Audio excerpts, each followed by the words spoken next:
તો ચાલો વાળીએ.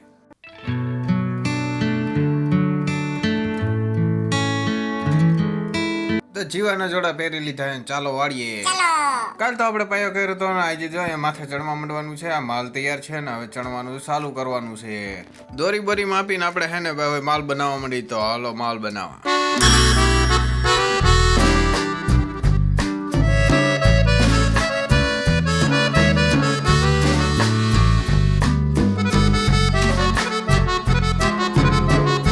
આપણે માલ બનાવીને કમ્પ્લીટ કરી નાખ્યું ને હવે જો સણાવવાનું ચાલુ થઈ ગયું છે.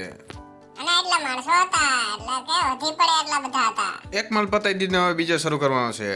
આપણે ગિરનાર બનાવવાનો છે.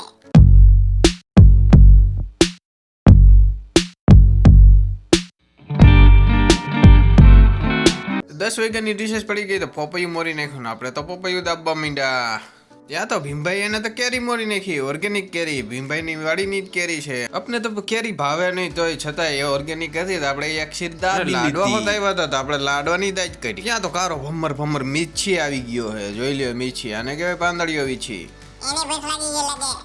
ત્યાં તો વિઠ્ઠલ કાકાએ બનાવી નાખ્યો ચા અને ભરી નાખ્યા વાટકા અને બધા તૈયાર થઈ ગયા. હાલો ચા પીવા. બધા ખબડકા ભરીને ચા દાબે છે.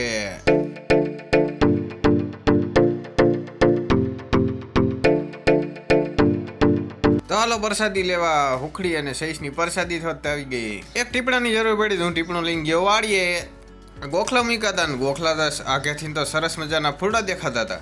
પાછો માલ આપણે બીજી વાર બનાવી નાખ્યો છે એટલો અને અડધી છલીનો અને એ ચણવાનું છે.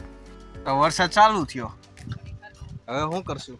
તો ચણાઈ ગયા પછી થોડોક માલ વધ્યો તો કીધું હવે બખાબુરી નાખી. તો ભીમભાઈની દિલબાપાની બે બખાબુરે છે. આજ તો આપણે ભાતની થેલી નવી આવી ગઈ. ડુંગળીનું શાક, ગોળી હતી, વેફર હતી, મરચા હતા, છાશ હતી, રોટલા હતા, એટલી વસ્તુ હતી. તો હાલો ખાવા માંડી. ભૂખ લાગી ગઈ હરખાઈની. બપોર પછી રહું કે ટ્રેક્ટર ઉપડતું નથી, ધક્કા મારવા જશે તો અમે ધક્કા મારી પણ બહુ વજન વાળું હતું. માંડ ધક્કો લાગતો તો જોવો ખરા, બહુ તાકાત કરવી પડતી હતી.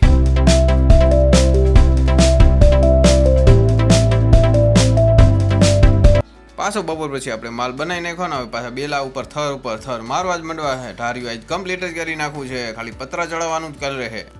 ત્યાં તો 2 વાગ્યાનો ચા આવી ગયો છે ને મારા પપ્પા ચા ભરવા માંડ્યા છે ને વિઠ્ઠલ કાકા ચેવડો ખોલે છે. તો હાલો આપણે ચેવડો ખાઈ લઈએ, ચા તો પીતા નથી. ત્યાં તો આમથી શેઠા બાજુથી આંબા મામા આવી ગયા છે. પધારો અમારી વાડીએ પધારો, ઢાર્યું જોવા આવો. ભીમભાઈ બેલો વૈદા તો બીજો પાયો સાપવા માંડ્યા. હવે ન્યા હોત દિવાલ કરવાની. ત્યાં તો આમથી કલ્પેશભાઈ આવી ગયા છે પન્યું નાખીને. હાલો કેમ છે, કેવું છે, કેવી રીતે કરવાનું છે, કેવા. 1-2 લોકો બહારના હોય ને તો થોડુંક સલાહ સૂચન દે ને તો સારું કામ થાય. પછી અમે ચડી ગયા ઘર માથે ના પાંદડા બધું સાફ કરવાનું હોય. હાલો સાફ કરી નાખીએ.